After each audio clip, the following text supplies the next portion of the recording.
Insist on ordering food despite having the wrong number? Fine by me. This happened when I still lived with my parents over 20 years ago in a small town just outside a small city. As a teenager with a bit of social anxiety, I would spend most Friday and Saturday nights at home watching movies, playing Lego or computer games, and often my parents would go out into the city as there was nothing to do in the town, so I would be home alone until late at night. Our landline phone number was very similar to that of the local Chinese takeaway and taxi company. I won't give out the exact numbers, but to give you guys an idea, our house was 1-222-222, and the Chinese takeaway was 1-222-221, and the taxi firm was 122-122. So, in a Friday, Saturday night drunken state, it was very easy to misdial. 99% of callers would apologize once advised they had the wrong number, and I would even be able to tell them the correct number to dial. The 1%, however, well, this instant that I recall fits this sub and goes as follows. Hello? Hi, I'd like to order 1 sweet and sour, 1 chow mein. I'm sorry, but this is the wrong number. No, this is the Chinese restaurant. I'm sorry, it really isn't. You need to call. Yes, it is, so take my order now. Fine, what do you want? Well, like I said, and then give them the order. Okay, are you collecting this or want it delivered? Delivered, and quickly. Okay, it'll be about 30 minutes, and hung up. 45 minutes later, the phone rings and I answer, and there was one hangry customer on the phone. I'm sorry, you didn't leave your address for the delivery and the 1471 didn't work. So we waited for you to call back. Food will be another 30 minutes. I asked for the address and hung up. 45 minutes later, another hungry call received. Only this time, they were a little drunker and ruder. I fess up that I've been stringing them along, but they insisted I was a Chinese takeaway restaurant and ordered me to take their order again. Unfortunately, at this point, the restaurant was now closed, so I guess they went to bed without their food because they never called back and hopefully learned a lesson too. I don't even know if you could consider this malicious compliance because you tried to warn them that it was the wrong number. They just insisted on delivering from a place that doesn't offer food. It's some next level trolling though. I also love their commitment to wait 2 hours for the delivery before realizing you actually were trolling them the entire time. Sounds like they deserved it, to be honest, so I'm gonna give kudos to you for that one. Alright, what's up guys? It's your boy Scrub here, back again with another video. Today we're going to be taking a look at the subreddit malicious compliance, which, you know, if I do get to say so myself, is one of my favorite subreddits. So yeah, it should be a pretty fantastic time, so without further ado, let's hop on into it. Want me to talk to your other customers? Okay, will do. A tiny bit of background, my family recently moved into a new neighborhood that we chose because we loved the neighbors. When we were touring the house, C came over and told us he'd mow our lawn, J told us about all the kids who our kid would make friends with, and X invited us over for a cookout. We try to be good neighbors too. Our front yard is where all the neighborhood kids know they can come play in the shade with our dog and our kid. We installed a small but growing garden as an excuse to be outside and chat with the neighbors. And I'm about halfway through baking brownies for everyone on our little cul-de-sac as a thank you for the warm welcome we've received. This neighborhood is a place where folks look out for each other, in part because most of us know we are the people who keep us safe. The other day, I was sitting outside watching my kid play with his best friend on our block and the friend's older brother. The older brother was asking me about our garden as an excuse to tell me about what he was learning about pollinate. My kid made a break for the street, so I ran after him and picked him up. No cars were going by, but we were trying to teach him road safety early. And as I was carrying him back into the house, the older brother is still talking to me when he's interrupted by someone with a branded shirt and a clipboard. I immediately tell the shirt that I'm not interested in buying anything, to which he replies he's not trying to sell me anything. He launches into his apparently non-sales pitch for the home security system he sells and tells me all the details for the video doorbell that several of my neighbors have been installing. Now, in case you don't know, big security systems like Amazon Ring and ADT regularly hand over all the video footage to the police without requiring any sort of warrant for them. That's not to mention the several groups that have been discovered listening into our conversations in the name of transcribing them. I asked him how his company works to avoid compromising my data, a question he dodges by scrunching up his face and moving on with his pitch. When I press him on it, he lies to me based on what I already know about his company that uses orange sign. He tells me that C, J, and X sent him over here because they said I was nice, implying that because I won't accept his lie, somehow I'm the douche here.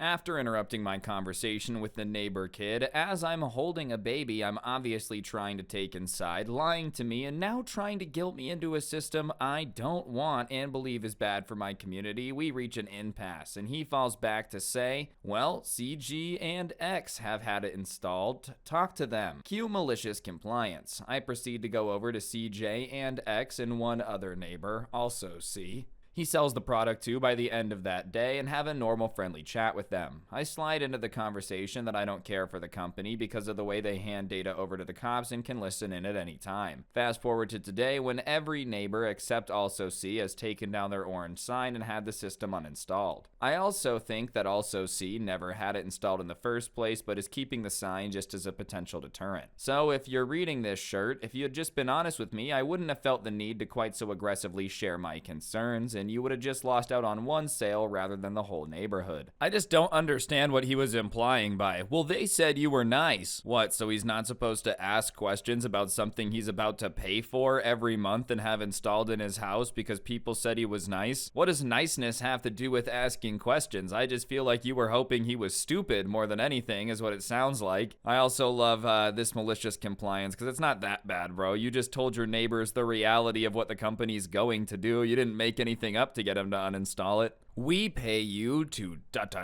I'll try to keep the details brief. My company has been contracted by another company to repair equipment. This is done in work cells hosted in a building owned and run by the company contracting us, so we need to follow quite a few of their rules. During pre-operation, we had a skeleton crew setting up work cells, sourcing tools, yada yada yada, and unfortunately we ran into a situation in which I had to make a run to a hardware store last minute in the middle of a day to avoid some other things running behind. Apparently, this caused a crap storm, as my boss put it. Our point of contact was up in arms about the fact that I timed out. We were paid on salary at 2:45 p.m. We all got together on the phone and I kindly explained that I went to do business-related things and my boss deemed that it was more than fair and that our point of contact had no reason to be upset. The next morning when I came in, our point of contact was giving me a further ration of crap in the conversation that went along the lines of this. You timed out much earlier than your scheduled off time yesterday. Don't do that again. We've already explained to you that I was doing business and remained focused on our goal here, to get work cells set up and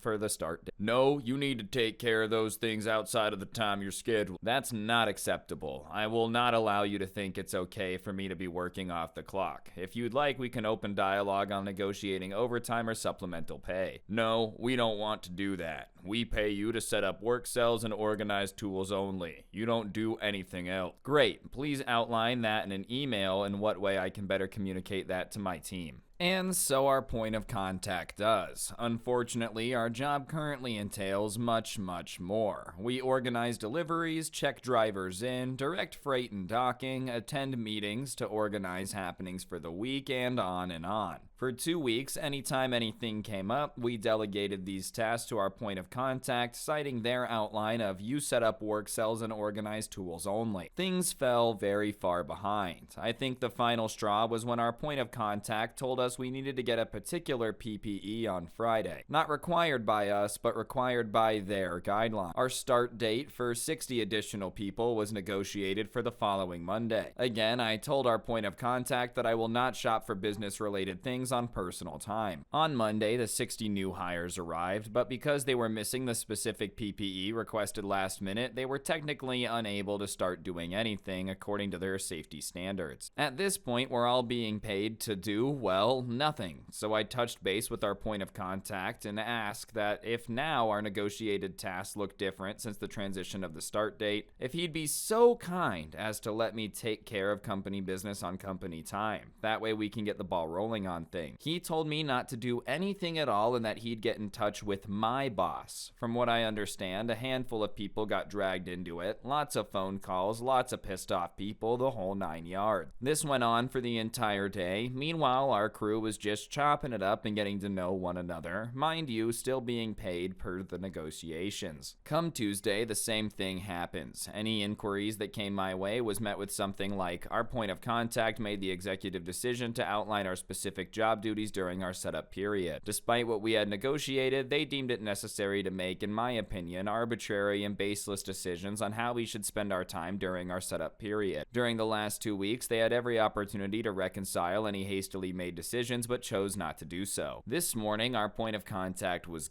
gone. Apparently, their absence had been a complete sigh of relief for many people in the building. I always figured they just thought they could boss us around because we were the new kids on the block, but I guess he was always a controlling meathead, from what others had told me. I don't exactly know where I stand with my company at this point, but I'm hopeful they'll see the humor and everything in hindsight. Listen, I personally think it was entertaining, and I understand the need to make this guy look like a dummy. I get it, right? That being said, your company might be a little bit annoyed if you end up losing the contract over this. Obviously, the guy sucked, but that being said, your company keeping the contract is kind of important to the company's bottom line. I hope they're cool about it. It would mean a lot to them, but you can't be surprised if you get a stern talking to after this one. Hopefully it just ends at the stern talking to, though. You are not allowed to work from home. This was 2018-ish, pre-pandemic. I was working at a nuclear power plant in the mid-Atlantic. Once or twice a year, we would get a heavy snowstorm, but we were far enough south that the local government wouldn't plow or salt anything other than the main roads. The power plant has a policy during inclement weather that no matter how long it takes you to get to work, that you make it in and you get paid for the day. Otherwise, you have to take vacation. I, like a majority of my coworkers, live in the closest large city, which is about an hour away. The drive to the power plant is half interstate, half hilly, curvy country road. I wake up and see that we have about 10 feet of snow over the night and text my supervisor to ask if I can work from home. I have my laptop with me and don't have any work going on that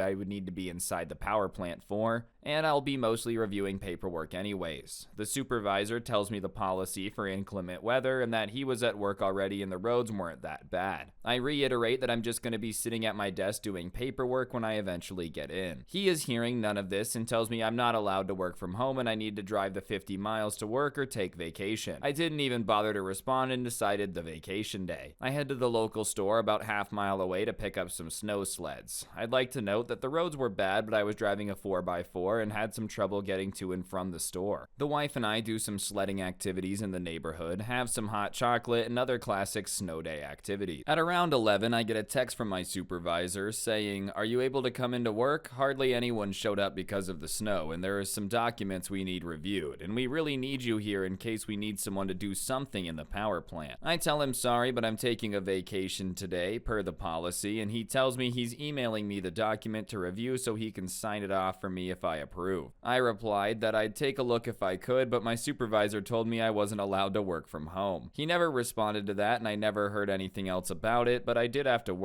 have to work that day, which was nice. Honestly, man, I'm gonna say that you made the right decision here. I especially love emailing back that your supervisor told you that you couldn't work from home, because he has to just sit there and stool in his own crap storm that he created, and that's his problem. The roads weren't that bad. I got here 30 minutes early. Cool, bro. Not all of us are willing to risk death on a windy, curvy road just to get to work, especially if taking a vacation day is an option. I'm sure this guy had way more fun sledding with his wife than he would have hanging out at the power plant all day as an emergency backup. Don't use a mobile phone at work? Okay, then I'll use slower processes. I read a hardware store story on here about a female paint manager, and it reminded me of my time at my local hardware store as a paint manager. This was during my time in college in 2015. For the sake of the story, I have to start on my first day and what led up to the point of why the store was hemorrhaging an abysmally high turnover rate and losing money. I started and soon figured out that the store was due for a complete makeover and floor product renovation, as well as a completely new manager, who we're gonna name Richard. Richard hired me, but the other employees were hired under the previous store manager. I trained under the previous paint manager and hoped to learn the trade so I could better assist customers and increase my knowledge and hourly wage. We also had to learn to drive a forklift and how to cut program keys for cars and houses. And the worst part is that during transition transition of changing the layout of the floor plan, I had to learn where products currently were and then where they were going to be moved to. The store had a policy that every customer had to be greeted and helped no matter how busy we were unless they refused our help. Over 2 months, approximately 6 employees left inside the hardware store and another 4 left our garden center department. Richard had to work the garden center and hated it because he left the AC, cushy office and constantly took it out on the new hardware employees inside. And since we weren't cross-trained for the garden center and hardware, none of us could really be moved over. Plus, there was the fear that if he did it, more people would leave. Fast forward about 1 year and our paint manager left due to overwork and poor scheduling by the manager. He stretched us far too thin and made him open and close the store numerous times. And we were open from 7:30 to 6, so our previous paint manager worked several hours into OT every week. I became the new paint manager immediately because I was the only employee left who was trained and remained from before the floor plan was changed. When I got promoted, I had to train new employees, which Richard always found an excuse not to train, on how to make paint via our automatic machine and our manual machine that was for specialized industrial paints. I also had to train all new employees of keys and key fobs and was given a 12-cent raise as compensation. After my promotion, I met with our district paint manager, Kevin, to go over anything I needed to know, especially how to order paint.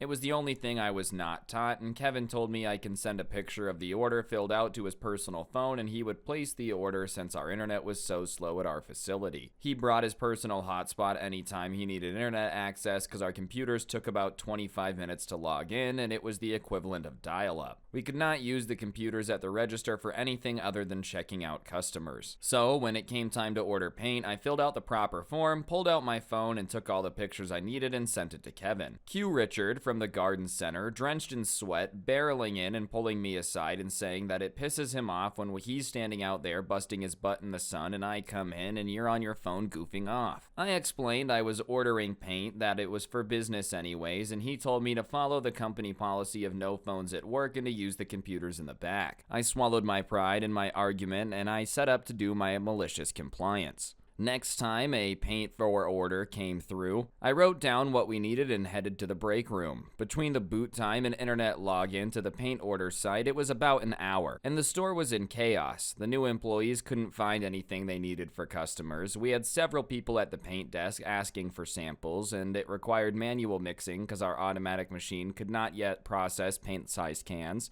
And I hadn't trained anyone on it yet. Keys needed to be cut and the line was almost out the door at the checkout line and customers were walking out of the store and filing complaints. This was a cell phone store by an old family and we had several returning customers. Some knew the family personally and called the owners to complain, and on top of the chaos, during the renovation, Richard decided to remove a cash register in the garden center and make everyone check out inside. So we got everyone to check out and it made it work that much busier on the hardware side. Amongst all the chaos, Richard couldn't help because he had never taken the time to listen to my training on keys and paint, so he was absolutely useless to the new employees. I finally returned and he asked where I'd been, and I said in the back ordering paint, and he said, "You could have used your phone this one time, you don't see how busy we were?" And I said, "Yeah, I saw how busy we were, but if I don't order paint before 10 a.m. we won't get it in time and we'll be out of stock for a week, and I'm just following the no phone policy you made very clear to follow." He huffed and walked away more pissed than before. Shortly after, Richard got Kevin to go through the paint order process from now on.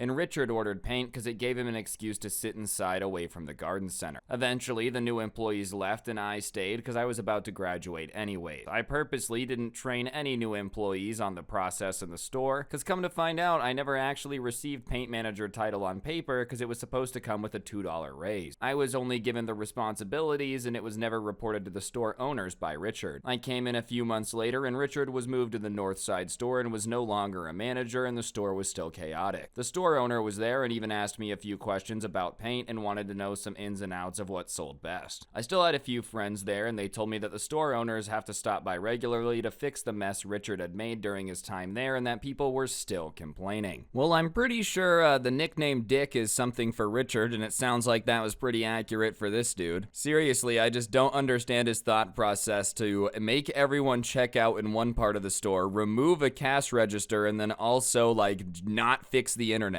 Y'all redid the entire store and didn't get Gigablast up in that hoe? I mean, that kind of seems like a stupid move by Richard. They're probably better off without him managing anything. Don't want me to make anything? Alrighty. I used to work for a certain aerospace manufacturer. The plant I was in made wire bundles. They were basically how the computer in the plane communicated with the rest of the plane. Our site had been experiencing slow output for a long time. On the books, we were a year behind schedule, and everyone could go from working 40 to 80 shifts for 12 months, and we could maybe catch up. Management was constantly getting chewed out by customers, and we were constantly getting chewed out by management, and it was an awful place to work. Because we were so far behind, management's bright idea was to hire a whole bunch of new guys just to throw more people at the problem. Great, there was only one problem. At our site, we quality checked our output ourselves. There were a few steps where quality assurance was called in just to double check, and for the most part though, we had to make and check our bundles ourselves.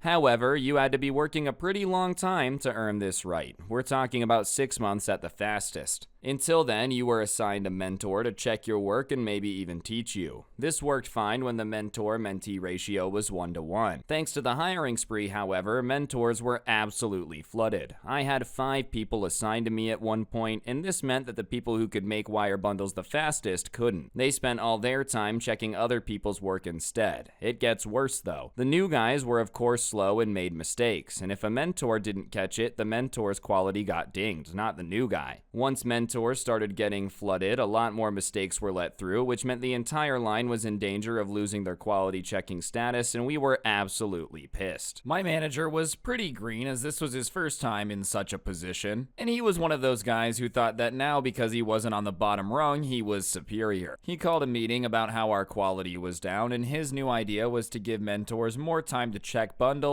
and just waive them actually making any harnesses. I pointed out that most of the actual production on the floor came from us, the experienced techs, and if we didn't do work on the actual harnesses, there was no way we would gain on schedule. My manager looked straight at me and said, "I pay you, I decide what you do with your time." And that was that. If he wanted me to spend all my time checking, I would spend all my time checking. Cue malicious compliance. Where I used to spend about 50% of the day checking, I now spent 90%. I would ding my mentees for the smallest of mistakes. Connector had a tiny scratch, scrap the harness. Wires bent a little funny, scrap the harness. Label has a small smudge on it, scrap the harness. Each time that probably cost us over $20 in materials and a couple hours of labor. Multiple times a day. I became the pettiest, most micromanaging inspector imaginable. All technically against spec and thus correct choices to make, too. After a week, other mentors caught on and we kept it up for a month straight, and our production was half of what it used to be. Sometimes I could see the manager in the office crying after a customer call. The manager finally called a meeting in a big huff, and after talking it over with quality assurance, they reached a decision where most mistakes would land on the mentee, not the mentor. He looked crushed. Things went back to how they were before, with us now a year and 2 weeks behind schedule though. I stopped working there a while after, and from what I hear, it's still absolute hell. How are they gonna put all of the manufacturing mistakes on the person quality checking it and not the person that manufactured it? It seems like this entire policy was just so poorly thought out that it literally would have ran into a wall and not worked anyways. I don't blame you for doing the malicious compliance on this. It would be stupid to let yourself get punished for something you had no part in making just for noticing it's broken. That's how you get faulty wiring in a lot of planes, and I feel like a lot of plane manufacturers don't need that right now. Just in general, it shouldn't be a good idea. Planes are like the one thing when you're building you can't really cut corners on. Anyways, guys, I think that's gonna do it for the video. Hopefully you enjoyed. If you did, I would really appreciate you guys taking a second to press the like button. Let me know in the comment section down below what you thought. And of course, if you're new, I would really appreciate you taking a second to press the subscribe button. It helps the channel out, and I post videos like this pretty often, so you definitely should. And if you've made it this far, if you could just go ahead and comment the word dragon down below, I would really appreciate it. And yeah, on that note, guys, that'll do it. Don't get anyone pregnant. If you do, make sure they're hot, and I'll see you guys next time. I'm out. Peace.